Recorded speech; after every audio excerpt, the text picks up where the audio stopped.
మనిషి అనుకుంటే కానిది ఏమున్నది.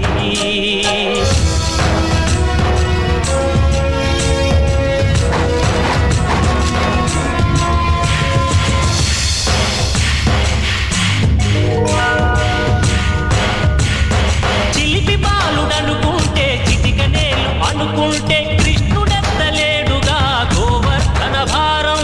సీతగాని లేకుంటే చేత కాదు అనుకుంటే విల్లు విరవలేడుగా శ్రీరాముడు సైతం. మనసుంటే కనపడదా ఏదో మాత్రం, కసి ఉంటే జతపడదా